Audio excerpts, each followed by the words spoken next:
பரலோகத்திலிருந்து மனுபுத்திரனாகிய உங்களையும் என்னையும் அவள் பார்க்கிறார். ஆமென், அல்லேலூயா.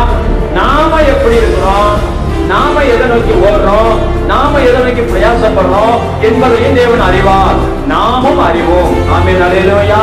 அப்ப வேத வசனத்தை நம்ம வாசிக்கிறோம். தேவனை தேடுகிற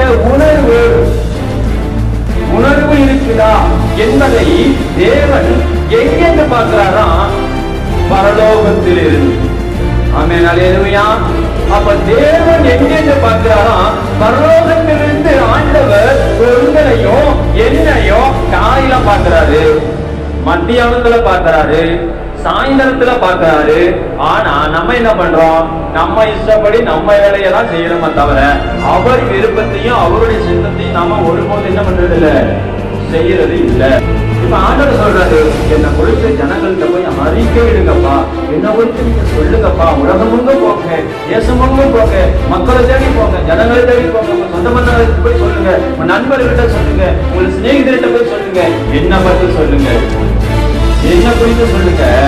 நான் அவங்களுக்கு நன்மை செய்வேன், நான் அவங்களுக்கு உயர்ந்த இருப்பேன், அவங்களுக்கு நித்திய வாழ்க்கை நித்திய ராஜ்யத்தை நான் கொடுப்பேன், என்ன குறித்து போய் சொல்லுங்க சொல்லி ஆண்டவர் நம்மளுக்கு சொல்லியிருக்கிறாரா இல்லையா? வசனம் உலகமெங்கும் புறப்பட்டு போய் இந்த சுவிசேஷத்தை பண்ணுங்க, பிரசங்கம் பண்ணுங்க, சத்தியத்தை சொல்லுங்க, சுவிசேஷம் அறிவிங்கன்னு சொல்லியிருக்க நம்மளுக்கு தெரியும். ஆனா நம்ம செய்ய மாட்டோம். அப்ப பைபிள் வசனம் சொல்லுது உணர்வு உள்ள இருதயம். அப்போ இருதயத்துல உணர்வு தான் நம்ம செய்யணும்.